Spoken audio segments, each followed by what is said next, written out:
ho natin for the whole month of July is aggressive faith. Na sa mga nagdaang 2 months ago, ang topic ho natin, bold faith. Then last month is unshakable faith, na dapat tayo maging firm, matatag. Ngayon naman po, maging agresibo ho tayo. No? So nakita ko po na nagiging agresibo ho tayo sa ating pananambahan kahit umuulan, walang makakapigil po sa atin. Amen ho ba? So ang mga pag-aaralan po natin for the whole month, kung hindi pa ho magtatapos ang mundo, kung hindi pa darating ang Lord, ay ito yung mga tao po in the New Testament, kung paano po sila naging agresibo, na nakuha po nila yung mga personal miracle po nila. Sino pong nagpipray ng mga miracles po dito? Yung inawit po natin kanina, no, He is the God of miracles. Just believe. Yung pong dineclare natin, I believe, talaga pong hindi lamang po ito sa bibig, dapat mag-start po ito sa ating mga puso't isipan na talaga pong walang imposible sa Lord. Now, the word aggressive is, pwede mo pong gamitin yan in a negative or positive way. Kapag negative po, halimbawa ho, kapag sinabi mo ang aso is agresibo po ang aso po ay nangangagat yan. Pati amo, kinakagat. No? Pero kung sa positive naman, kung agresibo ka po sa business, pwede kang agad lumago. Kung yung pong, you are grabbing every opportunity na nakikita mo. Yet, hindi mo rin alam kung talagang magtatagumpay ka sa business. But being aggressive in faith in the Lord, lagi po yung panalo. Amen ho ba? Lagi pong panalo yan kapag agresibo ho tayo. So, ito po ang isa sa mga gusto pong turuan ho tayo ng banal na Espiritu kung paano tayo maging agresibo po sa ating pananampalataya. So, hindi ko na po patatagalin para makarami ho tayo.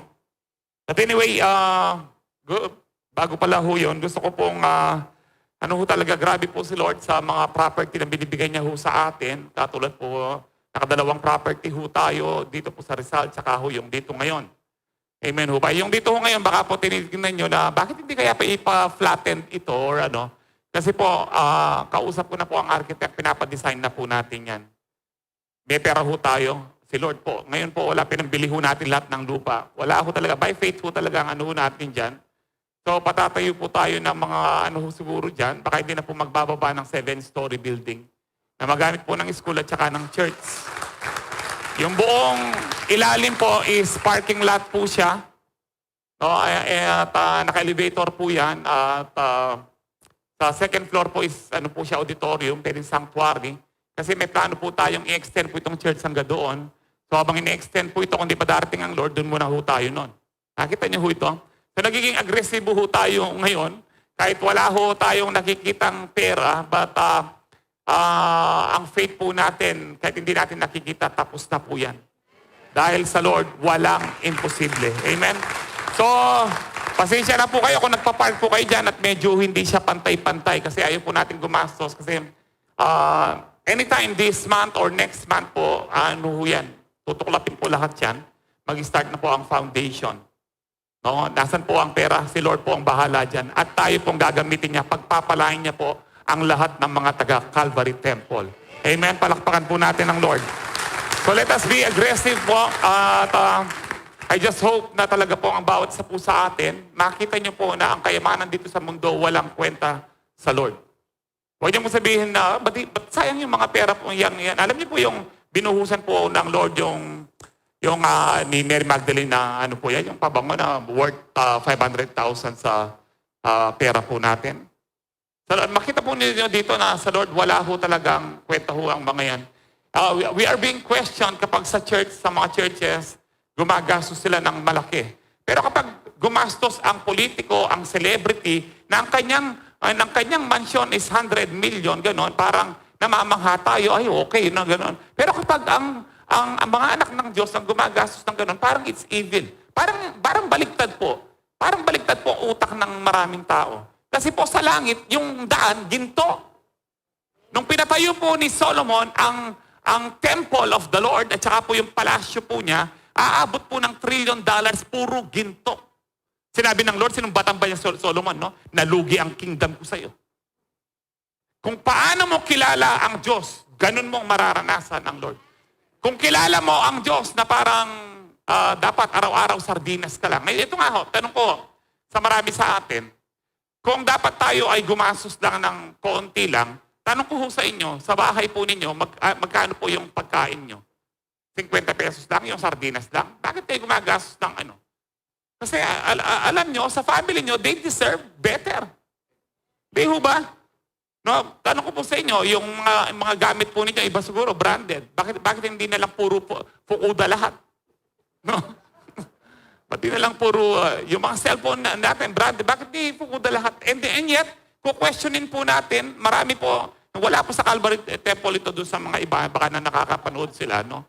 Na kino-question kapag ang Kristiyano ang gumagastos, kapag ang gumagastos politiko, celebrity from Hollywood, okay lang na magtapon sila ng pera. Tayo po hindi tayo nagtatapon ng pera. We are building the kingdom of God to reach out more souls. Magkano ang isang kaluluwa? Magkano ka, kapatid? Ikaw ay walang singhalaga. Ang tumubos lang sa atin na pwedeng, ang nagtubos lang po sa atin, dugo po ng ating Panginoon na walang katumbas na ginto. Kahit isang bundok na ginto o diamonds, hindi tayo pwedeng tubusin ang kaluluwa po. And that is why do not love money. Because the love of money is the root of all evil. Do not be mastered by money. Kailangan po tayo po ang maging master ng money. Hindi po yung ang pera ang nasusunod. Wag mo muna akong itatights, wag mo muna akong pamimigay, wag mo muna akong hindi po. Pag sinabi mo, hindi, ikaw pera ka, hindi kita mamahal, pamimigay kita. Itutulong kita sa kapatid ko, itutulong kita sa ministry. Pero kapag ayaw mo ano yan, gusto po nila kasi yung iba gusto nilang makita yung bank account nila. Sabi ng Panginoon, huwag kayong mag-ipon ng kayamanan dito sa lupa. Nananakaw, nasisira. Sa ating pong panahon ngayon, magkagera lang po, bigla pong zero value po yan. Kundi mag-ipon tayo ng kayamanan sa langit. Pinakamahalaga po ngayon, yung kayamanan na inaabot po natin, ay kung sino po ang dahilan, bakit namatay ang ating Panginoon. Walang iba kundi ang sangkatauhan. Amen ho ba? Handa ho ba tayong magpagamit sa Lord? Handa ho ba tayong maging agresibo? Sino po ang nagpipray ng mga miracles? Ako po hindi na po natanggal po sa akin po yan sa isip ko yung ni-imagine ko pong building po dyan. Kasi po, ano ho yan, there's power sa atin pong thought. No?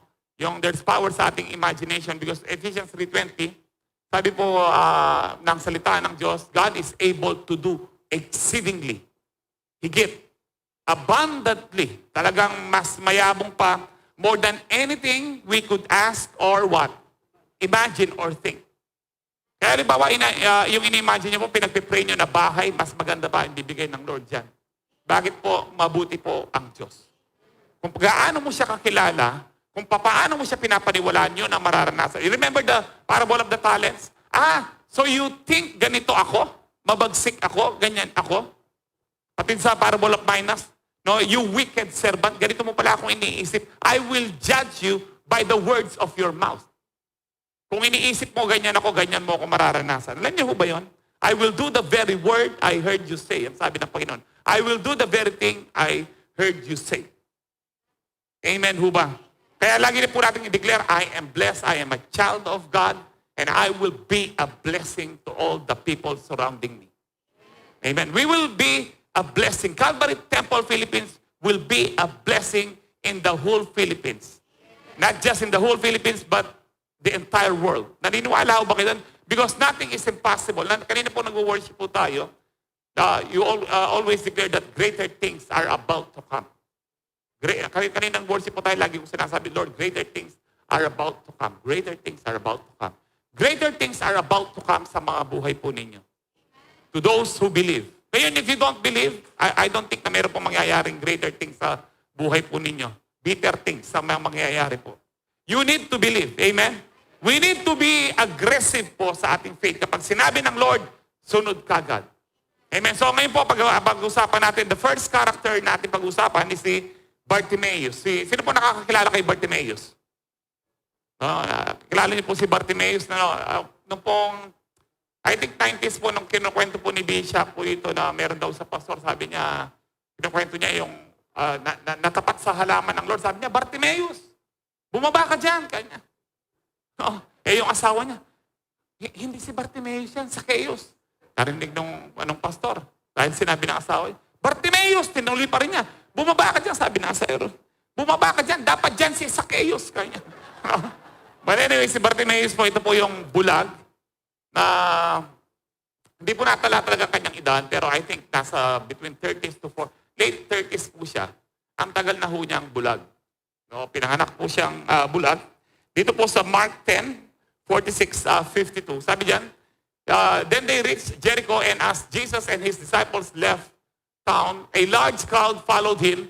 A blind beggar named Bartimaeus, son of Timaeus. Ibig po sabihin ng Bartimaeus, son of Timaeus. Ibig po sabihin ng Timaeus is honorable, valuable. So son of valuable or honorable son. Parang ganyan po si Bartimaeus. No? Was sitting beside the road. When Bartimaeus heard that Jesus of Nazareth was nearby, he began to shout, Jesus, son of David, have mercy on me. Be quiet, many of the people yelled at him, but he only shouted louder, Son of David, have mercy on me. When Jesus heard him, he stopped and said, tell him to come here. So they called the blind man. Cheer up, they said. Come on, he's calling you. Bartimaeus threw aside his coat, jumped up, and came to Jesus. What do you want me to do for you? Jesus asked. My rabbi, the blind man said, I want to see. And Jesus said to him, go, for your faith has healed you. Instantly, the man could see, and he followed Jesus down the road. Tayo muna po yung manalangin. Father God, we just want to thank you for being so good to us, Lord.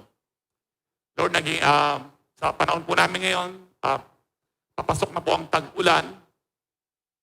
But we believe, Lord, sa dami ng patak ng ulan, mas marami pa rin ang patak ng iyong pagpapala at biyaya sa amin. And tonight, Lord, we receive, Lord, a rain full of showers of your blessing sa bawat isa po sa amin by faith, O God. You know each and every individual, maging mga nasa online, Lord, mga pinagpipray po nila mga miracles. And you are the God of miracles. Nothing is impossible, O God, to those who believe in you. And we believe in you, O God. Let your will be done and let your kingdom come. And as we believe, as we receive and believe your word, O God, let there be healing, deliverance, and salvation, O God. To you be all the glory, honor, and praise. In Jesus' powerful name we pray. And the people of God said, Amen. Palakpakan po natin ang Lord. Praise God. Nagulat lang po ako kanina pagdating dito, ang dami pa ang mga youth. This is the first time ng ating youth service, yung YDC. Ang YDC po is Young Disciples of Christ. So, maganda po ang number. Hindi ko na po sasabihin kung ilan po, pero maganda po. And then there were 25 first-timers. 25 kagad po ang first-timers. Isipin niyo po yun, na uhaw po ang mga kabataan po sa fellowship, lalo na po sa salita ng ating Panginoon. Amen ho ba? Kaya nga po, ano na ho tayo, pag-pray ho natin na talagang, maging malaya na ho tayo, na mawala ng social distancing kasi hindi na po sila halos magkasya. No? Itong church po natin hanggang ibaba, meron po. But anyway, going back kay Bartimaeus po, nakita po natin ang kwento niya ho dito, gumaling siya, sabi ng Lord, dahil sa kanyang faith.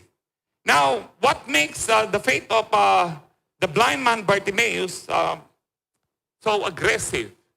Because alam niyo po si Bartimaeus, hindi po siya nakapagbasa, bagamat Hudyo po siya, hindi siya nakapagbasa ng Torah o ng Pentateuch o ng mga sulat ng mga propeta. But I do believe, tinrain po siya ng kanyang mga magulang, naririnig niya ang salita ng Diyos through his parents and through other people who siguro, because it is the customs and tradition of the Israelites na ituro po ang salita ng Diyos habang bata pa po ang kanilang mga anak. Kahit ano po ang kalagayan po nila. And I do believe, kahit hindi marunong magbasa si blind Bartimaeus, he heard about the coming Messiah from the prophets, especially kay Moses, kina Isaiah, Ezekiel, Daniel, na merong darating na Messiah na manggagaling siya sa lipi ni David. Kaya tatawagin siyang son of David.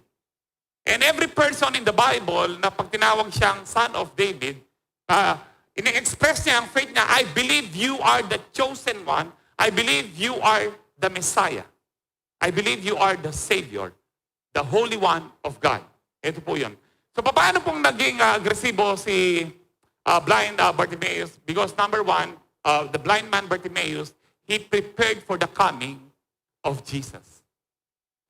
He heard about Jesus, na siya ay nagpapagaling. He heard about the goodness of Jesus. I'm sure ganito po pinag-usapan kasi hindi po pwedeng isulat lahat ang mga details in the Bible. Kasi kung isusulat po lahat ang mga details in the Bible, actually po, hindi lang detail. Ang sabi po ni John, kung isusulat lahat ng ginawa po ng Panginoon na during his 3.5 years of ministry, hindi daw, baging ang buong mundo, hindi siya kakasya. Bagamat hyperbole po yun, ang pagkakabanggit para po siyang exaggerated. Ang ibig sabihin lang po ni John, napakarami talaga. Napakarami talaga. Huwag na po natin sabihin buong mundo. Sa halimbawa po, kung isusulat lang, sabihin po natin na itong buong sanctuary po natin mapupuno po ng libro.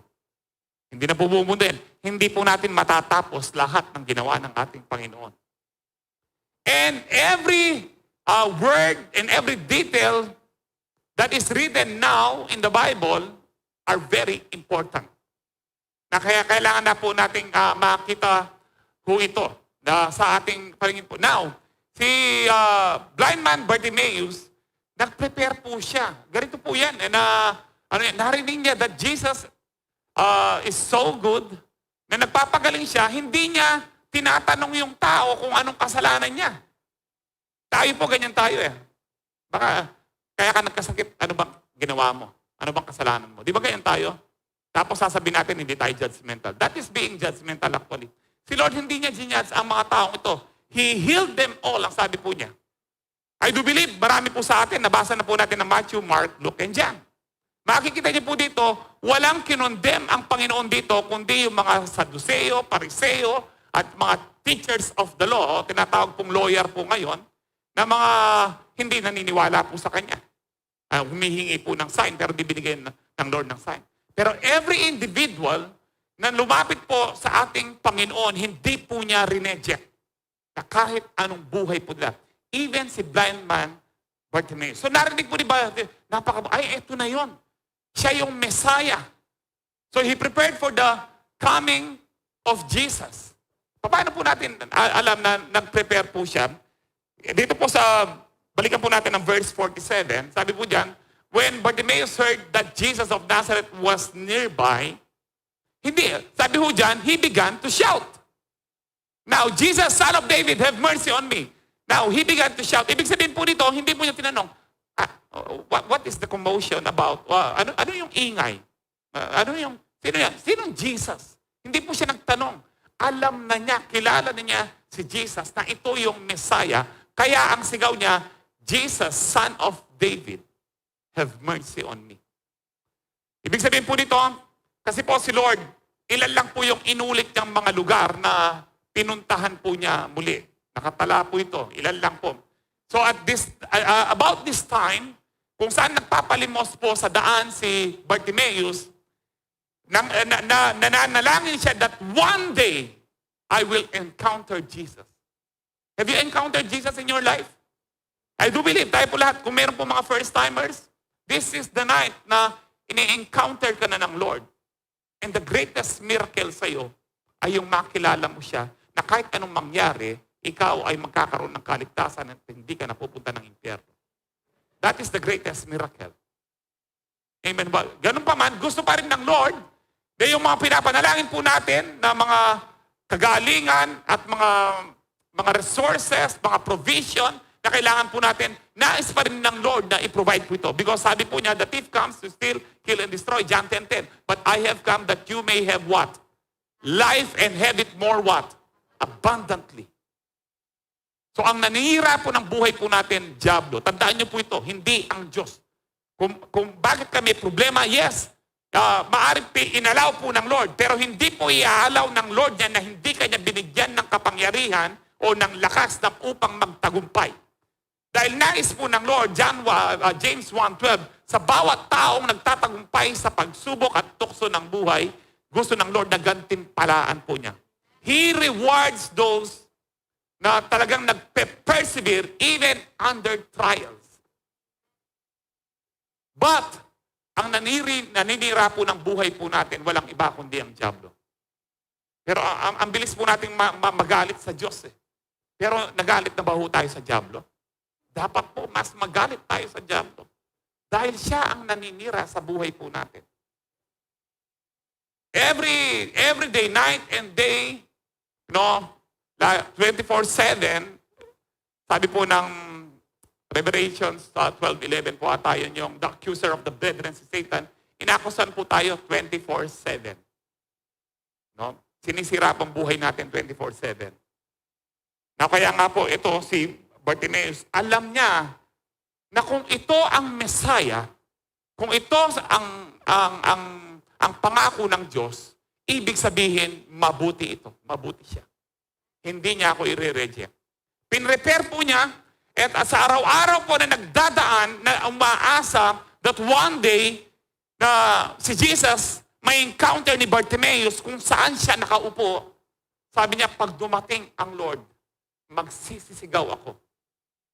Sabi niya, magsisigaw ako hanggang mapansin niya ako.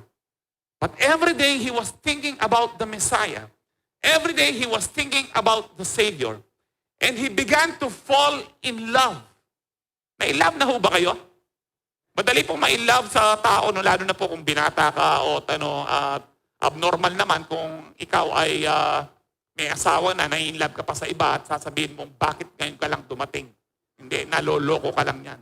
Tapos kinainaawin po, sana dalawa ang puso ko. I-donate mo kung dalawa ang puso mo. Maraming gusto magpa-transplant. Ikaw ay naloloko. Jeremiah 17:9, the heart is deceitful above all. Ang pinakamapalil lang sa lahat, hindi ang mga demonyo, hindi si Satanas, kundi yung puso natin hindi nagpapasakop sa Diyos. Kapag ang puso at isipan po natin hindi nagpapasakop sa Diyos, yan po ang pinaka-evil, hindi si Satan. That is not my word. It is the word of Jeremiah 17:9. The heart is deceitful above all things. Hindi yan sinabing, the heart is deceitful second to Satan. You need to understand this. Lalo na po yung in love po kayo, tapos may asawa yan. Balasubas, tuknangan mo yan. Mga kabisa mong taintiam, tuknangan mo yan. That is that, pastor, kasi hindi ako makatulog, naisip ko siya. Laman yan. Laman po yan, hindi yan love. Paano kung bulag ka, ma-in-love ka sa kanya? Meron na bang bulag na sabi nung nakita, in-love ata ako sa'yo? Hindi mo pa basta in-love ako sa'yo. Wala pong ganun. Kaya na-in-love ang tao kasi nakikita niya, gwapo, sexy, at kung ano-ano na naglalaro sa kaisipan niya. Di ho ba? Salamat po silang amen. But ito po, si Bartimaeus po, na-in-love po siya. Ay, wala siyang ibang iniisip kundi si Jesus. He was so in love with Jesus that finally, thank you God, thank you Yahweh, pinadala mo na ang yung one and only Son. And he was always excited every day. Kaya siya nagsisigaw kasi walang araw na hindi siya nagsawang naghihintay sa Lord. Walang araw na hindi po siya nagsawa na maghintay sa Lord na dumating yung miracle po niya. How many years or months or days lang po or years na naghihintay po tayo sa pinagpipray po natin? Nanlulupay-pay ba ho tayo? We've heard about Abraham sa Romans chapter 4, kung paano pong si Abraham, hindi, sa paghihintay po niya, he considered his body as dead, pati po yung womb ni Sarah as dead, yet he did not weaken in his faith.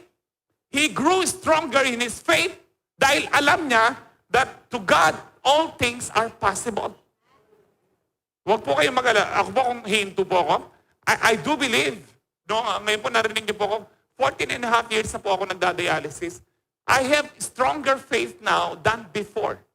Hindi po yung interview niyo po ako, pastor, kamusta yung pananampalataya? Hindi po, abnormal po sa isang Kristiyano na nag-regress po ang iyong pananampalataya.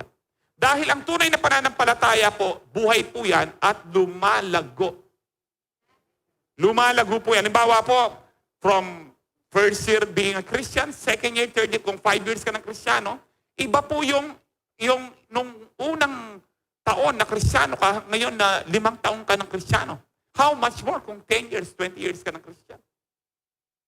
It is abnormal na para pang ngayon ka pa matampuhin kung 30 years old ka ng Kristiyano. You are not you are not filled with the Holy Spirit. You are filled with the demonic spirit. Nakukuha niyo ho ba ito? Imagine this, no, si Bartimaeus po, siguro po mga months lang po siguro ito. Baka wala mang taon that he heard about Jesus. And yet, yung faith po niya, he grew stronger. Every day, hihintayin ko siya. I know one day, I will encounter the Messiah. And as he is preparing himself, meditating on the Messiah, meditating on the goodness of the Lord, he was meditating on Jesus na kapag dumating si Lord, pakikita ko na talagang gusto ko siya. Gusto niyo ba ang Lord? Alam niyo po, ang sarap pong ma-in love kay Lord. Kapag in love ka kay Lord, katulad niyo po, kahit umuulan, susugod kayo sa church. Amen? Glory to God. Kahit alam mo, yung iba sa atin, wala ka ng parking, bahala na kahit saan ako mag-park, no? Alam ko, babantayan ng angels ko basta't makapag-attend ako. Yung kapag aggressive ang faith mo, sino po may mga siyo magsabi ng amen? Kahit umuulan, magsisiyo ka. Bakit? Kasi na-encourage ka at nais mo rin i-encourage ang ibang kasiyo mo doon sa faith na ginagawa ng Lord sa iyo sa buhay. That is how you will know that you are in love with Jesus. Na hindi mo inuuna ang mga ibang bagay, kundi ang priority po natin, walang iba kundi ang Lord. Amen ho ba? Hindi po last resort ang Lord. Dapat po, siya kagad. Kapag may problema ka, no, kung may pangangailangan ka, hindi po yung kakilala mong mayaman o si Bombay o kung paano ka mangutang. Ang lagi mong priority si Lord. Lord, alam ko, you will provide. Because nothing is impossible with you. Kung nangangailangan po kayo ng kagalingan, no, hindi po agad doktor ang iniisip po natin. I'm not saying na masama po ang doktor. Salamat po sa mga mabubuting doktor na tumutulong po sa atin upang mabuhay pa po tayo. But, once na meron po kayong naramdaman sa inyong katawan, Lord, in Jesus' name, alam ko, I possess the divine health dahil binayaran mo nito sa krus ng Kalbaryo. This is how you prepare po yung everyday na in love ka kay Lord. See, I do believe si Bartimaeus po, wala siyang ibang inaan po. Baka hindi na nga siya namamalimos eh. Lagi niya nga sabi, Father, thank you God. I know that one day, your one and only son, dadaan siya dito. Dadaan siya dito. I know, Lord. Hindi po siya nawalan ng pag-asa. Kaya nga po, makikita niyo ho dito sa verse 47, when he heard about Jesus, na nandyan na po siya, he began to shout. Hindi po siya nagtanong, ano kaya, sisigaw ako? Nasa isip na po niya, yung kapag dumating na si Lord, magsisisigaw na ako, kanya po. And then, alam niyo po, point number 2, hindi lang po siya preparado, no? He began to shout, but he was also unstoppable, calling upon the name of Jesus. Hindi po siya mapigilan. Ilan po sa atin ang napipigilan po kung minsan na ayaw na ang demonyo sabihan, huwag ka na mag-pray. 14.5 years ka na nagda-dialysis, nagde-pray ka pa? No, dapat po. Katulad po ng inawit po natin kanina, sing a little louder. Amen? Tingnan po natin itong next verse. Tuloy po natin. Be quiet! Sabi, tuknang ka, nano kayong kapangpangan mas makain ka kay patugot ka. Patugot ka, kay mo. Siguro yung iba dyan, sipain kita dyan, nangyayingay mo kanya. No? Siyempre po, lahat po talagang namamangha sa mga miracle na ginawa po ng Lord. Gusto po nilang makita. Noon po, walang picture, walang TV, walang social media. So kailangan po nila, puro balita lang. Yan ba si Jesus? Yan ba yung gumagawa ng milagro? Yan ba yung nabalitaan natin? 1,200 bottles of wines from water into wine, ginawa niya? Regalo lang niya sa kasal? Yan ba yung, wow, no? Kaya nga po, ang sabi lang, patugot ka, tumigil ka. No, tumigil ka, binawalan po siya. Sabi niya, yelled at him, so sinigawan siya. Patugot ka, tunan ka, nakangkaingi. Yung ganyan po, ano po siya, baka mas malakas pa ho doon. Kasi sa labas po ito. Maingay po. But he only shouted louder. Son of David, have mercy on me. Nung sinabi po niyang, tumigil ka, Son of David, have mercy on me. Jesus, Son of David, have mercy on me. Alam niyo po, kapag pinapahinto po tayo ng job, no? Sing a little bit louder. No? Shout a little bit louder. Louder than unbelief. I remember during 2007, yung mga bad news na sinasabi po sa akin na nagda-dialysis ka na, Brother Manny. Alam mo, yung ano ko, yung kakilala ko, 2 months lang namatay. Yung kakilala ko, 4 months. No? Ano nyo, hindi ko po tinanggap lahat yun. Rineject ko po lahat. Sinasabi ng demonyo sa akin, mamamatay ka na. No, I will not die. Sabi ng Lord, you recite this verse, Psalms 1:18, 17, I will not die but live and I will declare what the Lord has done. You need to shout a little bit louder. Louder than unbelief. So sa dami po nang naranasan ko niyan, yung pinakahuli po nung New Year, tsaka po yung coronavirus, mamamatay ka na niyan. No, I will not die. I will live and I will declare what the Lord has done. I will not die. Wala kang nagagawa sa akin. Demonyo ka. Kahit kailan, demonyo ka pa rin. No, alam niyo po, kapag inakusan po tayo ng diablo, wala siyang karapatan. Kasi po, lahat ng ating kasalanan, lahat ng ating rebellion, lahat ng ating karamdaman, lahat ng sumpa, kinuha na po ng ating Panginoon. Naging sumpa ang Panginoon, parang bawat isa po sa atin ay maging maranasan po natin ang pagpapala po ng Diyos. Kaya nga po hindi siya nagpapigil. There will be times na kung sino yung kasama mo sa bahay o kakilala mo, sila pa ang sasabihin nila, tanggapin mo na lang yan. Kasi bigay ng Diyos yan. Ano nyo na ho ba yun? No, ako po, yung ganyan, may makilala ko na nagdadialis, sabi po niya, sabi po nila, welcome to the club, Brother Manny. No, sabi ko sa sarili, no. Anong welcome to the club? Lalabas ako sa sitwasyon na ito. Matagumpay at malakas. You need, don't accept any unbelief. Do not accept curse sa buhay po natin. Reject them. Once na tinanggap nyo po yan, wala no. Whatever you bind on earth, ano man ang ipagbawal mo sa lupa, ipagbabawal sa langit. That means, ano man pong hindi mo tanggapin sa lupa, hindi tatanggapin sa langit. Ano man ang payagan mo sa lupa, ang sabi po ng Panginoon, Matthew 16:18, Matthew 18:18, 2 beses po yung sinabi.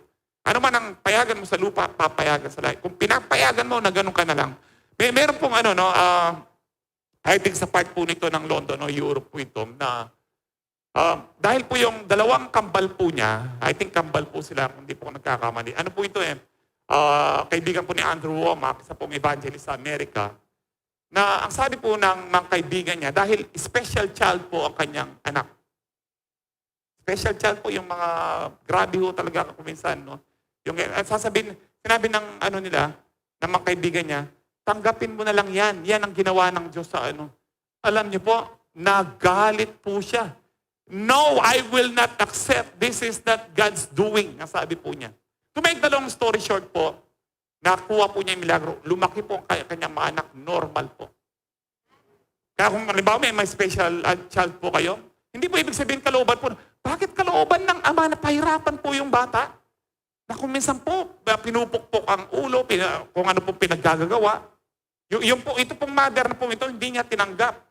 No? Sabi ng mga doktor at kaibigan niya, kawawa siya.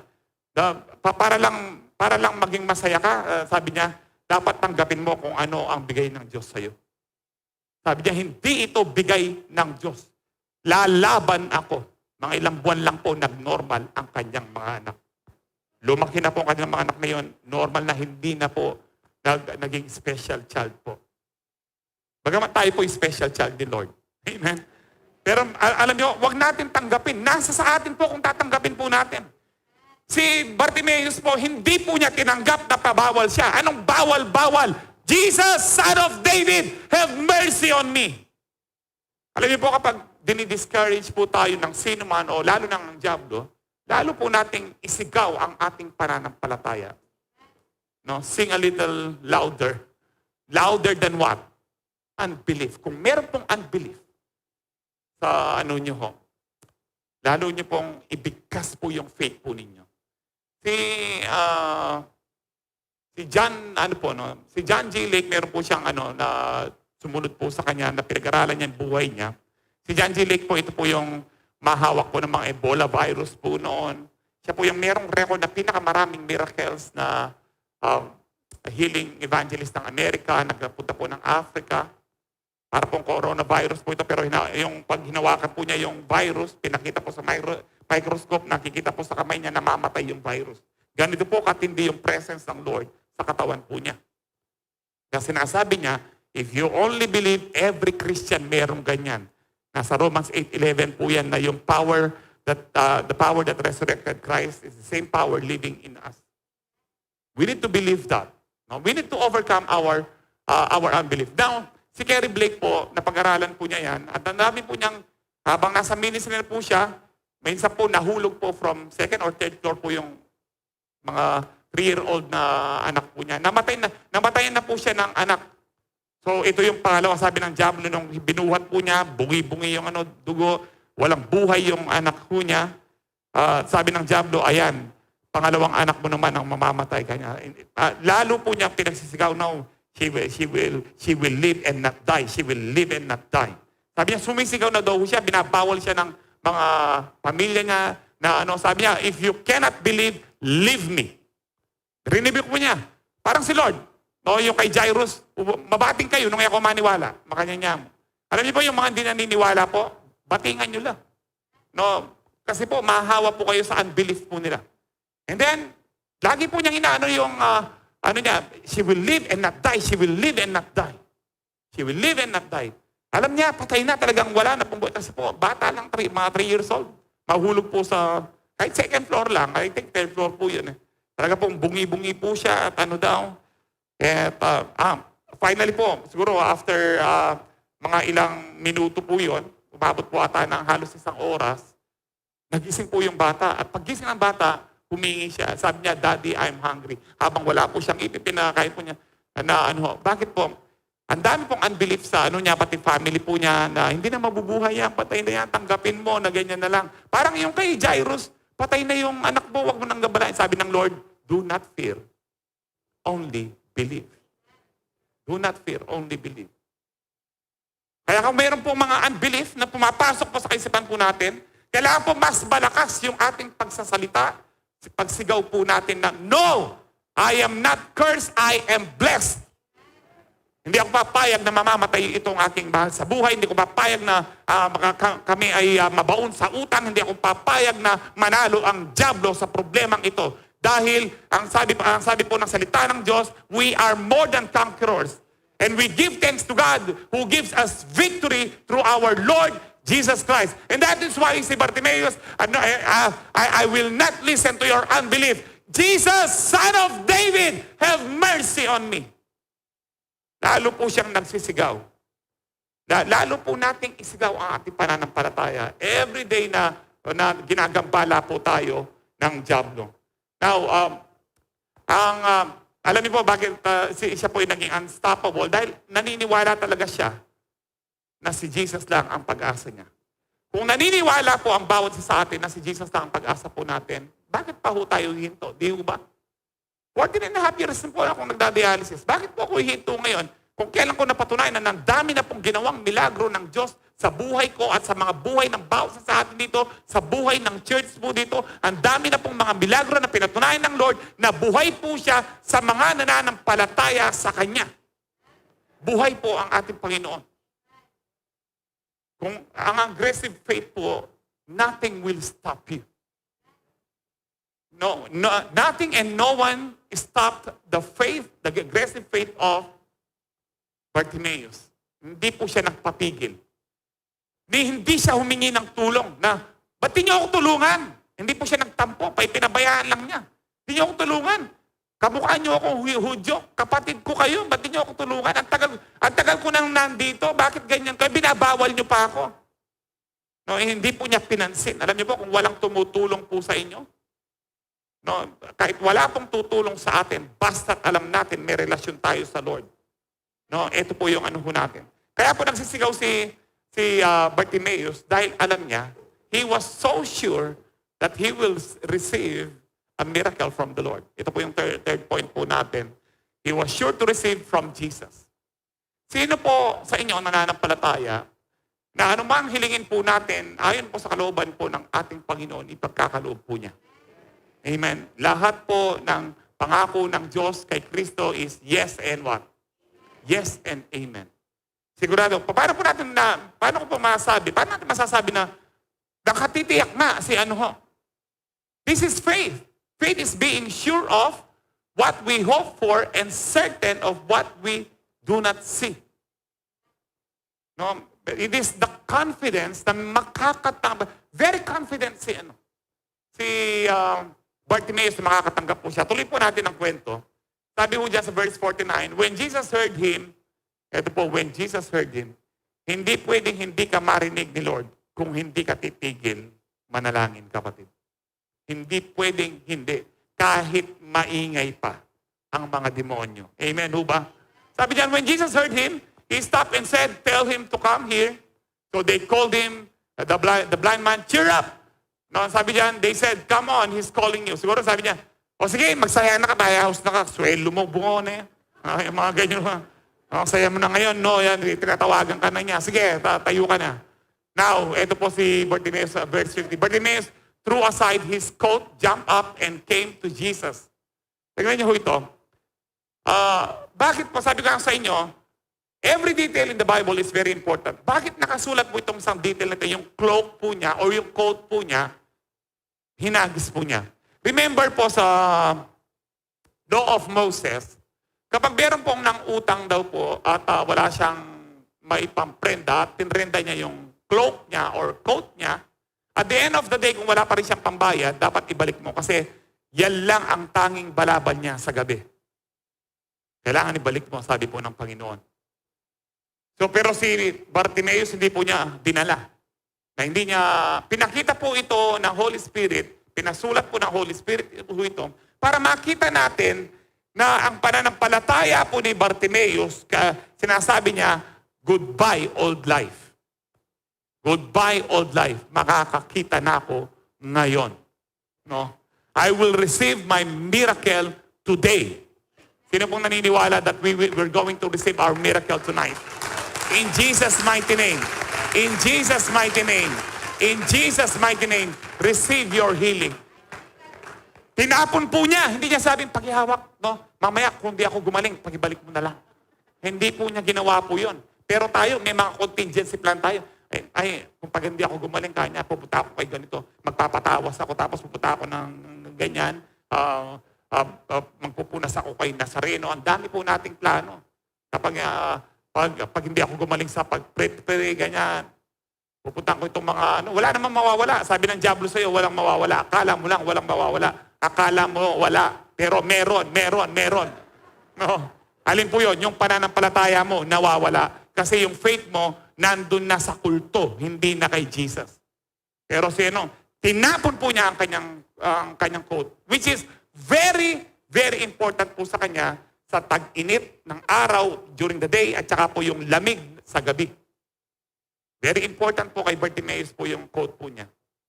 Sometimes may mga importanteng bagay po sa ating mga buhay. Kaya lang, nagiging dependent na po tayo dyan. Sino po sa atin yung tinanggap nyo na lang na ano na yan, sabi ng doktor sa'yo, forever ka nang magme-maintain. Tinanggap mo na lang. Ako, I've realized na I have this aggressive faith noon pa na dahil nagtrabaho po ako, na-choke po siya. Kasi po noon, ano po ako ng doktor, every morning, humahatching po ako, sinisipon. Sabi ng doktor sa akin, perennial rhinitis yan. Ano pong ibig sabihin yung doktor? Kaya sasabi ko, hindi ako marunong ng English to. Anong perennial lang ng rhinitis? Ano po? Ibig sabihin po yan, yung pag-hatching ko dyan, pagsisipon, ano na daw po yan? Habang buhay na. So habang buhay mo nang inom itong gamot. Alam niyo po, lumabas ako sa clinic niya. Pinunit ko po, tinapon ko po yung reseta. Hindi ko tinatanggap to ako. I was teenager then. Sabi ko, kabataan po ako noon. I realized, kababaptize ko pala ng Holy Spirit noon. Kaya pala ganun ako kainit sa ating Panginoon. Sabi ko, I realized na, wow, sabi ko. And then, hindi na po bumalik po yun. Hindi na bumalik. Ilang oras na ba? 7, ano pa lang, di ba? May ating bang anong question yan? Ala na. Pagbigyan nyo ko po, nagagapang ka-time da ako. No, this is very, very exciting po kay kay Lord. 6:54 pa lang ho. Uwi tayo 8 o'clock. Praise the Lord. Now, ito po yung ano ko na, I've realized, actually, nung pong pinag-aaralan ko po ito last year, remind na po ako ng Lord, did you know na meron ka na ng faith noon ganyan, pero hindi mo pinagpatuloy? Tinanggap mo na lang na nung dialysis ka ng habang buhay, tinanggap mo na lang. Now I've learned nung nasa ano po ako, nasa COVID facility po ako sa Mount Carmel po noon, September, that I've realized na binigay na po ng Lord pala, noon pa man, nung tinanggap natin ng Lord, meron na tayong faith that can move mountains. Hindi mo kailangan na maging 25-year-old Christian. The moment na tinanggap mo ang Lord, meron ka ng kapangyarihan to move mountains. Kailangan po nating paniwalaan. And then, buhat po nun, yung mga maintenance ko po sa puso, umaabot po kasi ako ng 200 to 220 po ang over 130, 150 ang aking BP. Lalo na po sa dialysis. Pero doon sa COVID po, kung kailan po ako nag-COVID, lagi pong normal yung aking blood pressure. Sipin niyo po yun, na huwag niyo pong inumin yung ano niyo kasi nasa 110, 70 lang yung ano po ninyo. O buhat po nang sabi ko, buhat ka, hindi ko na inumin yan kahit anong sabihin mo. Hanggang ngayon po, hindi ko na ininom po yung sa presyon. Ewan ko kung nanonood yung doktor ko niyan, no? Tsaka yung sa puso ho, hindi ko na iniinom. I've learned to, magkaroon po ako ng step of faith po talaga. Just like you, may mga unbelief pa rin po ako na kailangan nating i-overcome. It is not the problem of God. It is the problem of our mindset. Alam niyo po kung sasabihin kong perfect pong faith ko, I have this pride. Kaya sasabihin ko po sa inyo, katulad po ninyo, sama-sama ho tayong mag-grow sa faith po natin. Huwag tayo pong hindi ako, na ako dito sa church na to. So, matagal ka na sa church na to, perfect ng faith mo, dyan direct. Can you raise the dead? Can you raise the dead? Ito po yung pinaka-ano ng Lord na you will raise the dead. And one of these days, ang bawat isa po sa atin, ang faith po natin, aabot na po siya doon. Huwag lang po tayong titigil. One of these days, mababalitaan niyo po, ilan po kaming nagdadialysis kayo dito sa church na to. Noon po, habang nagpipreach ako, sana wala na pong sumunod sa akin.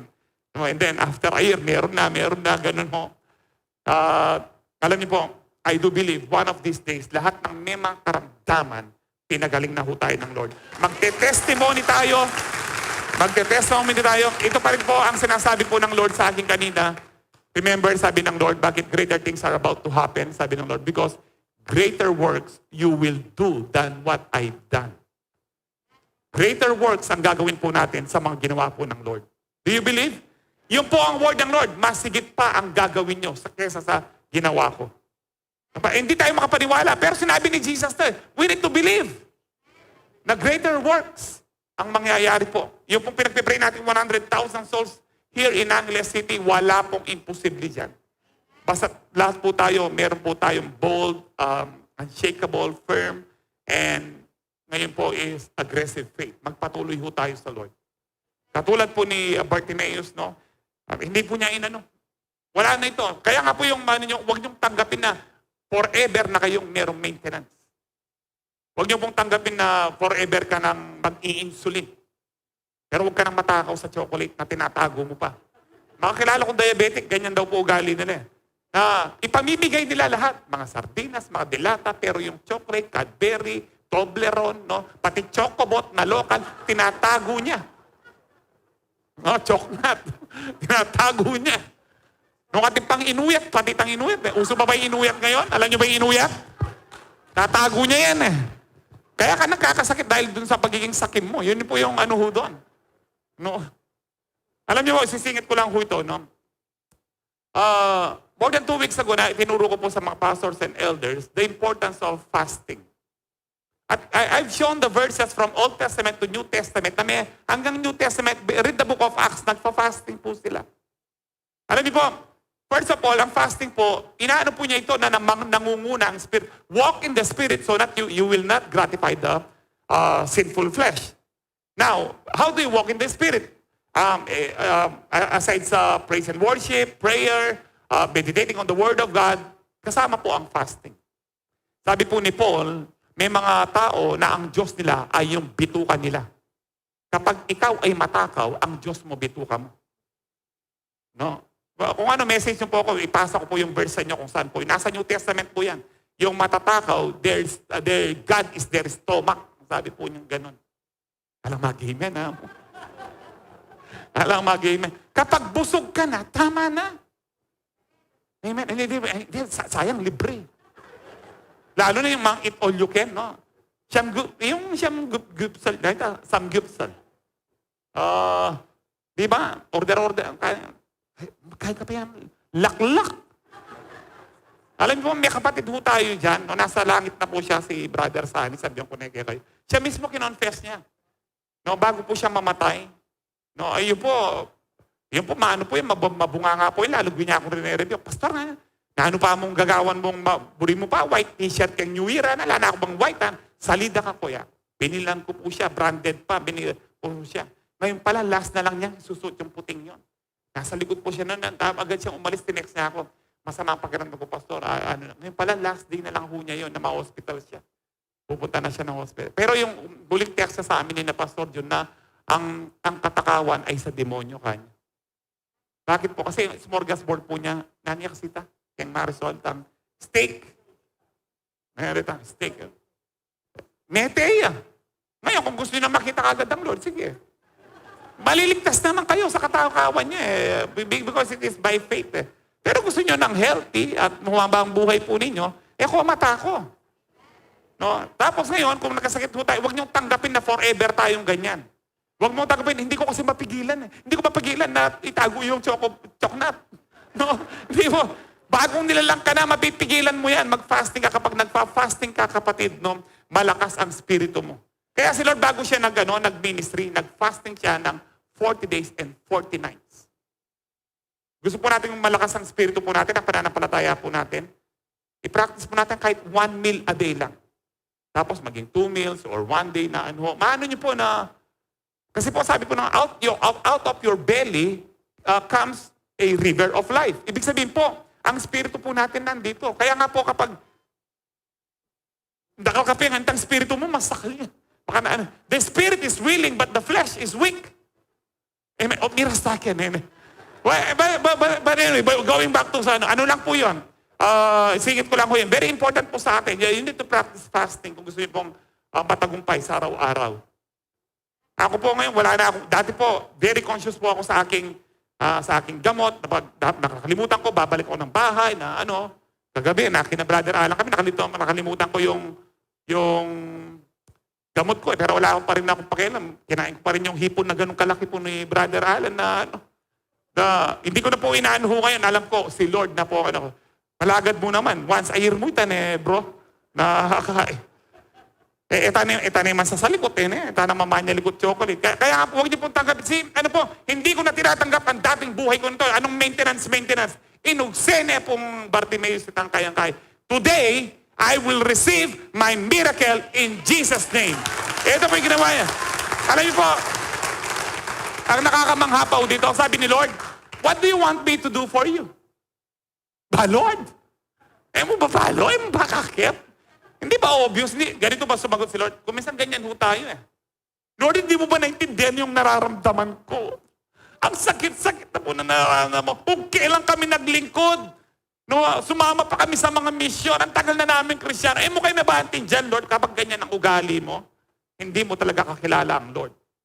Si Bartimeus hindi niya, sabi ng Lord, what do you want me to do for you? Jesus says, my rabbi. Inano pa ho niya na personal. My rabbi, sabi niya, my teacher, the blind man said, I want to see.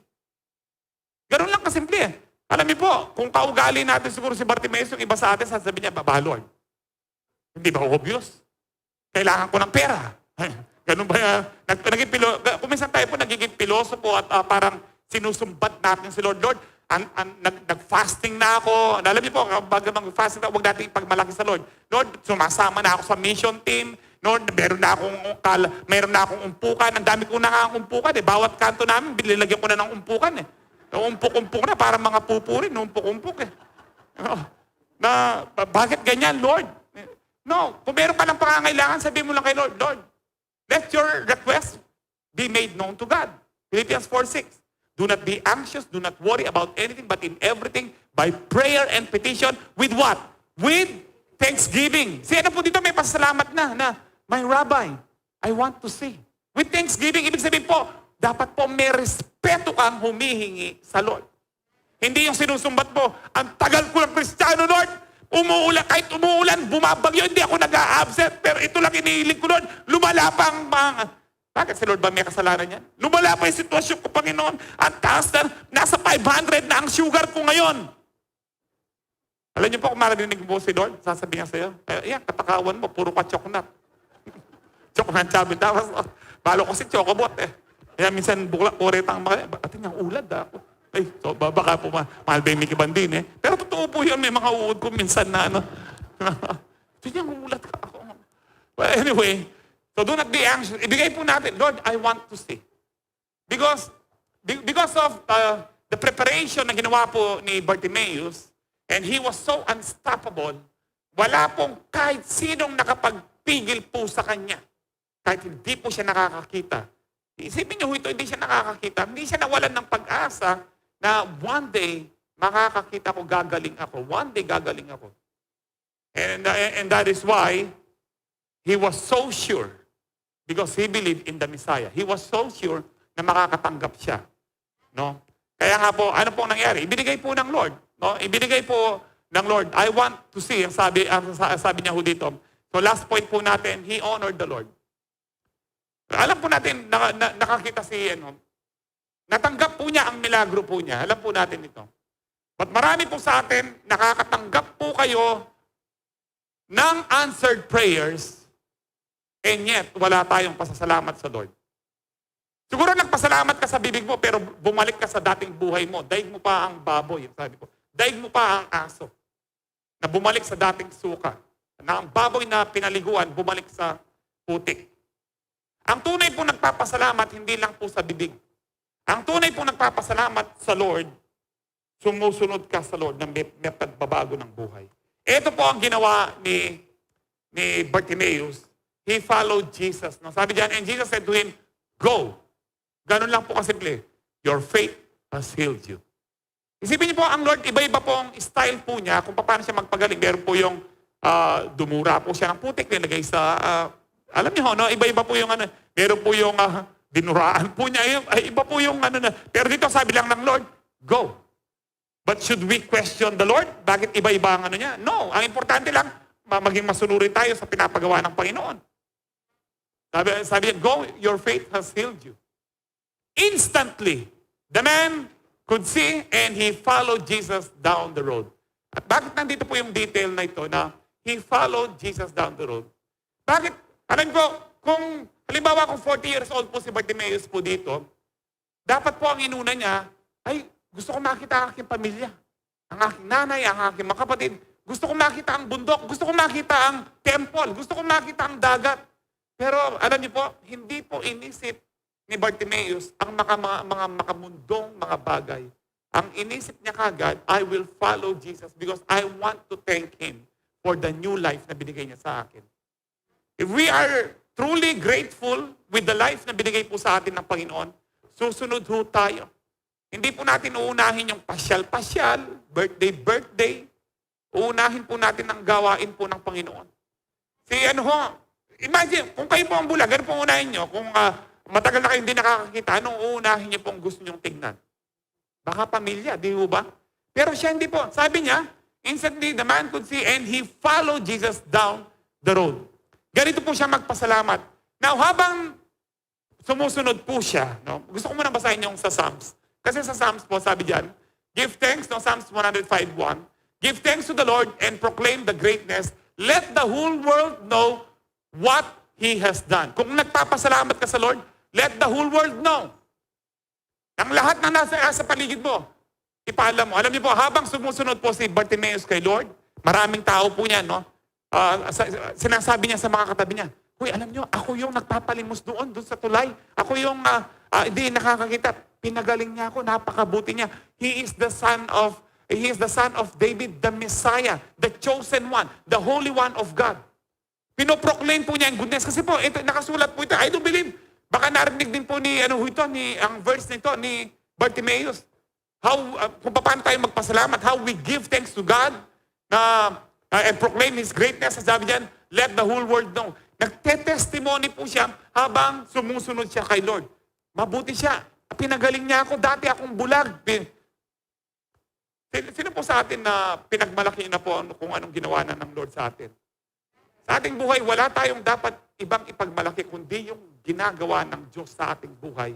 Especially yung binago niya ang ating buhay. Especially yung linigtas niya ho tayo. Kailangan po, kung talaga nagpapasalamat ho tayo. Pero ilan po sa atin yung, Lord, ano naman itong problemang ito? Di ho ba ilang beses na natin napag-aralan? Throughout the Bible, makikita po natin, ang problema hindi mawawala. From the very words of Jesus, ang sabi po niya, you will face many tribulation or troubles in this world, but be of good cheer. Take heart, ang sabi ng Panginoon, I have overcome the world. Ano po sabi ng Lord? Ang mga pagsubok, ang mga dalamhati, ang mga problema sa mundong ito, normal. Kaya wag po kayong magulat, after ng isang problema, may problema na naman. Huwag na tayong matakot din. Bakit po? Wala pang problema na nanalo po sa atin. Lagi tayong panalo. Kay Lord, lagi kang panalo. Matatalo ka lang kapag nag-umpisa ka ng mag-utter ng negative words. Matatalo ka lang kapag nag-umpisa ka ng magduda. Matatalo ka lang kapag nag-umpisa ka ng magreklamo sa Diyos. But kahit may problema, nagpapasalamat ka. This is so powerful when you thank the Lord. Hinihintay ng Lord na magpasalamat ho tayo. And remember yung 10 bulag, isa lang yung nagbalik. Hinahanap po ng Lord yung siyam. Hinahanap po ng Lord ng siya. Bakit po? Hinahanap po ng bawat isa po sa atin. Paano magpasalamat? Hindi naman po ayaw po ng Lord na, ipakisabi na lang kay Lord, salamat. Hindi po. Pupunta po talaga yung isa para magpasalamat. Si Bartimaeus po, sumunod po siya para magpasalamat. In order for us, kung talaga tayo yung nagpapasalamat sa ating Panginoon, ito po yung mayroong aggressive faith, sumunod po tayo sa Panginoon. Kung ano po pinapagawa ng Lord. Kung kailangan na po nating isuko, kung ano mga bisyo po natin, lalo na yung mga online sabong po ninyo, tigilan nyo na yan, kalokohan yan, kademonyohan po yan. Tinola nyo na lang yung manok nyo. Yung iba kahit online sabong, nag-ano pa, kala mo, isasabong niya sa computer. Sige. Magtiwala po tayo sa Lord. Bawat nang titiwala po sa Lord, pinagpapala, umaasenso. Amen ho ba? So kapag, sino po dito naniniwala na one of these days, meron siyang miracle? Let us honor the Lord by thanking Him, by following Him every day of our life. Thanking Him every day paggising po natin. Amen ho ba? So sino po dito ang naniniwala siya, magiging agresibo po siya ngayon? Half year na lang po tayo ngayon. July na ano tayo ni? 3. July 3 ho tayo ngayon. So half year, meron pa hong marami pang gagawin ang Lord na magagandang bagay sa mga taong mapagpasalamat, sa mga taong pinupuri ang Diyos kahit anong sitwasyon. Amen? Katulad po ni Bartimaeus, huwag tayong magpapigil. Let us prepare for a miracle. Speak a little louder, shout a little louder, sing a little louder, louder than unbelief. Louder than unbelief. Kapag meron pong unbelief, i-rebuke niyo po yan. Amen? So, mag-review na po tayo, Sabi mo dyan, the aggressive faith of blind Bartimaeus, he prepared for Jesus coming. Alam niyo po, ang pinaka-prepare po natin, bakit po forerunners po yung makasiyo? Because ang mga forerunner, they're preparing us for the coming of the Lord. Na hindi tayo maiwan. Ito po ang pinaka-importante. Kasi kung gumaling ka man, magkaroon ka pa ng bahay, o tugunin po ng Lord ang mga prayer request mo, kung maiwan ka naman, walang saysay po kahit gumaling ka. Di ho ba? So maganda, gumaling ho tayo, i-answer po ng Lord ang mga prayer po natin. Higit sa lahat, pagdating ni Lord, kasama po tayo. Let us prepare, wag lang po sa mga pagpapala, let us prepare for the literal coming of our Lord Jesus Christ. And then, nag-prepare po si Bartimaeus, and then, naging unstoppable po siya, kahit po ilang po yung bumabawal po sa kanya. Because of that, dahil kilala niya ang Lord, siya ang Messiah, he was so confident, he was so sure that he will receive from Jesus. Sino po dito ang confident na makakatanggap po siya sa Lord? May nakalimutan akong verse dun sa confident kanina sa sure. Pwede natin balikan yung kanina. Kasi very important po itong mga verses na ito. Yung being confident po. Mark 11:24. Therefore, I tell you, whatever you ask for in prayer, believe that you have received it and it will be yours. Bartimaeus prepared for it, no? And then he was so unstoppable. He believed, he was so sure, he was so confident na makakatanggap siya. And then sa Hebrews po, no?